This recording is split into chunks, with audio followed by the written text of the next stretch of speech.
Hey, this is Sabrina Stocker. Welcome back to Be the Authority. Now, today I have Steve Guest joining me on the show. Now, we're going to be deep diving into how you can really start leveling up your personal brand, how you can turn leads potentially into sales, and how to really level up what you're doing in the recruitment game. Steve, welcome to the show. Thank you for having me, Sabrina. It's really good to be on the show. You are more than welcome. Now, Steve, for anyone who hasn't got connected with you, would you like to give us a little bit more about who you are and what you're currently working on? Yeah, so I'm an ex-qualified strategic buyer by background. I've been in recruitment for the last 16, 17 years. I run a small recruitment business in the West Midlands in the UK. Just about to hopefully launch my third book come the end of the year. Lots going on with podcasts and various other things in the background, but certainly very busy. I love it. Now, talk to me a little bit about your brand. That was all about your second book. How important is it to build your brand? It's massively important. I think it gives you a different level of potential opportunity. I'm not your typical kind of salesy, outgoing, flamboyant, confident person. And that was one of the reasons why I said my background was from buying. I am spreadsheet savvy, borderline OCD, process procedure. And I do things in a set pattern pretty much every day. And I've had to learn and push myself to build a personal brand. And it's not easy. There's lots of hurdles. There's lots of fear factors. There's lots of voices in your head that tell you what you're doing is wrong, or you're setting yourself up for a fall, or people can pull you down. And I think I see it as a journey. Sometimes it works, sometimes it doesn't. But the ability to grow a personal brand, in my experience, has just brought so much opportunity. And quite often people don't generally see it because they base everything on how many likes you get, how many comments you get, everything that's outward or can be seen by everybody else. In recruitment, most of what happens is off a platform. And a lot of it comes through various emails, messages, or direct contact, because they consistently see you kind of showcase what you're doing on a platform. And I think that's certainly in recruitment anyway, I think personal branding is a huge hurdle for a lot of people because individuals don't necessarily understand the power and actually what it brings. And talk to me a little bit more about that. And because, you know, to try and build a personal brand, we've heard it so many times. What are some real core fundamental elements that we need to think about when building out that brand? I think from my perspective, it's having a balance. I was always taught when I started my recruitment career that it's 7 touch points to build a working relationship. 16, 17 years ago, it was phone calls and meetings. And I think the rise of social media and the ability to showcase what you do on a platform has made it far easier and far quicker for people to know, like, and trust who you are. So on average, I try to put out about 10 posts a week, predominantly on LinkedIn. And I split them into 7 business related posts that are either to do with what I'm recruiting for, the markets that I'm working in, or the sectors that I'm recruiting into. I do a couple of posts about me as an individual. So I build the awareness that I'm human. I have good days, bad days, motivated days, rejected days. And then I try and put out posts that is going to, I suppose, attract a wider audience. So it might be a trending topic. It might be something that grabs the attention. It might be a poll. My biggest post this year was, which do you prefer, Costa or Starbucks? And that went crazy. Has nothing to do with what I do, but actually it drew lots of people to my platform or my profile. So that's the general concept. I try and share a little bit of my journey along the way, as I say, the good, the bad, the indifferent, and a bit of my personality, so people can associate with me a little bit more and they know what they're going to get when they talk to me.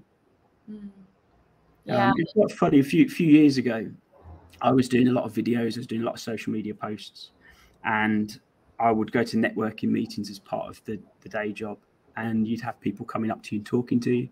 And they'd be well into their conversation, and you'd have to stop them and say, I'm really sorry, I don't know who you are, because they've followed you for so long on perhaps LinkedIn or somewhere. And I say, you don't know anything about them. And I was getting that quite a lot. And I was having consultants go to their client meetings, and their clients were suggesting videos that I could talk about on my social media because they were following me. And my consultants were getting frustrated that they were turning up to their clients and the clients were talking about what I was doing. So it is there, but it takes a while for people to understand actually how, I suppose, amazing a really good personal brand can be. And talk to me more about some real tricks that you found that work right now on LinkedIn. I try and approach each post with 3 areas. So I try and come up with a title or a headline that's going to grab attention. I think you've got 2 or 3 seconds of someone scrolling to stop at your post. So something that will attract attention. I'll put in a bit of value. So whether that's 2 or 3 sentences of what I feel will add value. And then there's a call to action at the bottom, because you want to almost tell your audience what they need to do from that post. Comment, like, share, whatever it might be. It changes all the time, doesn't it? I think with the algorithms, whatever platform, it's about trying different things. Biggest thing for me is not to spend too long trying to think too strategically about what I'm doing, and actually just get the post out. Because sometimes it goes crazy. Sometimes the best written posts go nowhere. And I think I've learned over time that actually just get the post out, get the point out, get what you're trying to convey out, and it'll either work or it won't, and you move on to the next one. How long does it take you to write a LinkedIn post on average? Oh, not long. Dependent on, I try and do a post every morning, because I view it on the fact that people will scroll through while they're eating their breakfast or having their morning coffee, and I'll try and do one at lunchtime while they're obviously eating their lunch, having their afternoon coffee, whatever it might be. So I don't know, 5 to 10 minutes max. But I'm consistently thinking. So if I think of what a good post might be, if I've already put my post out for that day, it just gets noted for tomorrow. And I might think of strategic ways of writing or creating good copy that attracts interest and says it in a way that hopefully has some sales benefit from it in the future. Interesting. And talking about LinkedIn, it's a platform that we know now as business owners is a great place to network and build relationships. How important would you say it is to have credibility through being on certain publications or being, on certain podcasts for your LinkedIn, so that people can see you as a trusted authority? Yeah, everybody needs credibility, I think. If you're trying to build a personal brand and allow people to find you online, to research you, we all know that people like to understand their decision making and be able to justify who they're contacting or who they're trying to network with.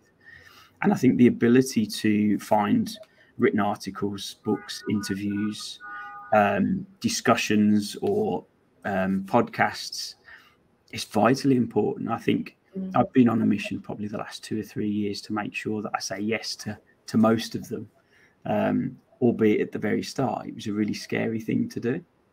And you kind of rack your brains thinking you're going to say the wrong thing or slip up and say the wrong words, or generally most of that's in your head, and everything tends to go quite well. So no, I love it. And as a final piece of advice, if somebody is sitting there and thinking, you know what, I'm not posting on LinkedIn, I haven't made the time, I'm not putting my brand out there, what is the first step that they can do to get that first, second, third post out?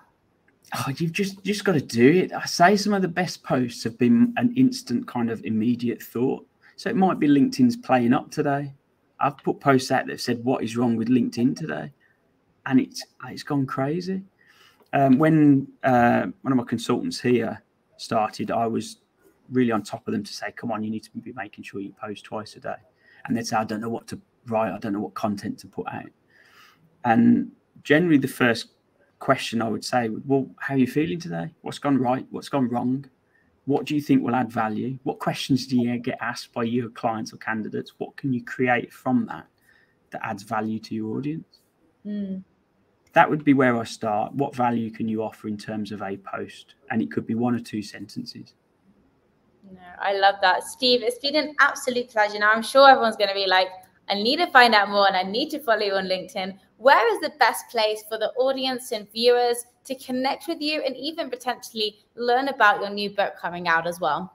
Yeah, best place is, as we've discussed, LinkedIn. You'll find me. You search for things like Top Biller, Personal Brand Story, which are the books, or the podcast, The Guestlist, anything like that. But come and find me on LinkedIn and you'll find loads of content and value. Amazing. Well, Steve, it's been a pleasure having you on the show. Thank you very much.